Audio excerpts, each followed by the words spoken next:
रोज मंदिर जाने वालों के साथ क्या होता है? नंबर 1, सकारात्मक विचार। प्रतिदिन मंदिर जाने से हमारे मन और मस्तिष्क में सकारात्मक विचार और भाव का विकास होगा।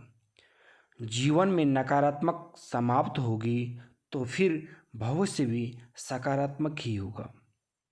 नंबर 2, बढ़ता है आत्मबल।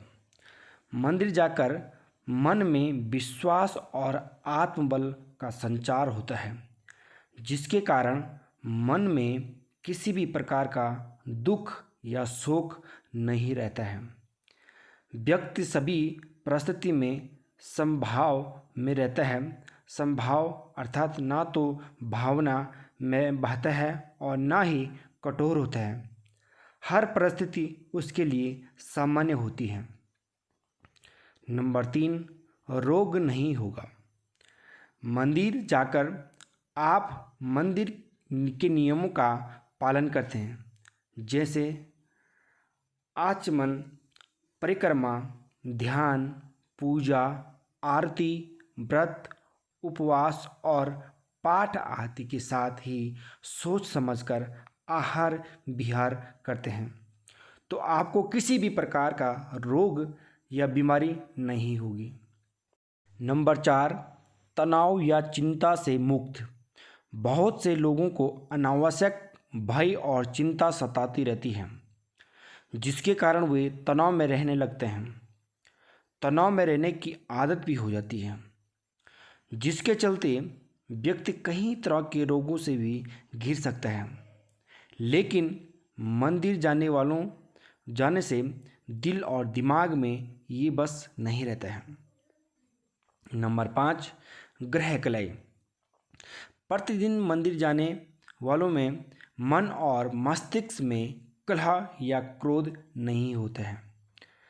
घर के दूसरे सदस्य यदि उससे झगड़ते रहते हैं या घर में ग्रह कलह हो रही है, तो वह उसे समझदारी से हैंडल कर माहौल को खुशनुमा बना देते हैं। नंबर 6, पैदल भ्रमण। प्रातःकाल पैदल ही मंदिर जाने से व्यवहार भी होता है और हमें प्राणवायु भी अच्छे से प्राप्त होती है। प्रतिदिन सूर्य की धूप के स्पर्श से सेहत में सुधार होता है।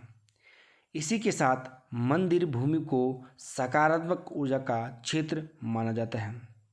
यही ऊर्जा भक्तों में पैरों के जरिए ही प्रवेश कर सकती है, इसलिए हम मंदिर के अंदर नंगे पांव जाते हैं। नंबर 7, मन को मिलती है शांति। मंदिर में कपूर और अगरबत्ती की सुगंध और कई तरह के सुगंधित फूल अर्पित किए जाते हैं, जिनकी सुगंध से मन प्रफुल्लित होकर अवसाद से मुक्त हो जाता है। फूलों के विभिन्न रंगों से अंतर्मन को शांति मिलती है। यूं कि मंदिर का वातावरण मन को शांति कर देता है। सुगंध से एक और जहां मन और मस्तिष्क में नकारात्मक विचार हट जाते हैं। नंबर 8, घंटी की ध्वनि और आरती। मंदिर में घंटी की टंकार करीब 7 सेकंड तक गूंजती है, जो मन मस्तिष्क से विषाद हटाकर शांति प्रदान करती है। ऐसा भी कहते हैं कि छोटी घंटी से हमारा पित्त दोष संतुलित होता है, साथ ही ध्वनि से भी बैक्टीरिया नष्ट हो जाते हैं। जब हम मंदिर में आरती या कीर्तन के दौरान ताली बजाते हैं, तो यह एक्यूप्रेशर का काम करती है। इससे हमारे रक्त संचार सुचारू रूप से संचालित होता है और शरीर की मांसपेशियां भी मजबूत होती हैं। नंबर 9, जप और जय घोष।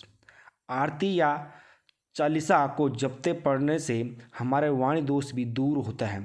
ओम के उच्चारण से हमारा चित्त एकाग्र होता है। आरती के बाद देवी देवताओं, भारत माता आदि के जय घोष से आत्मविश्वास के साथ ही देशभक्ति जागृत होती है। इसी के साथ हर मंदिर में गौ रक्षा और गौ हत्या बंद करने के संकल्प भी लिया जाता है। आरती के बाद शंख बजाया जाता है, जो श्रद्धालुओं के लिए बहुत सुखदायी और स्वस्थवर्धक है। नंबर 10, ज्योति। आरती लेने से हमारी हथेली की कोशिकाओं को दिव्य ऊष्मा मिलती है और हमारे शरीर के भीतर पले रहते विषाणु और जीवाणु समाप्त हो जाते हैं। आंखों पर हथेलियां रखने से गर्माहट आंखों के पीछे की सूक्ष्म रक्त वाहिनियों को भी खोल देती है और उनमें ज़्यादा प्रवाहित होने लगता है, जिससे हमारी आंखों को ज्योति बढ़ती है। नंबर 11, चरणामृत।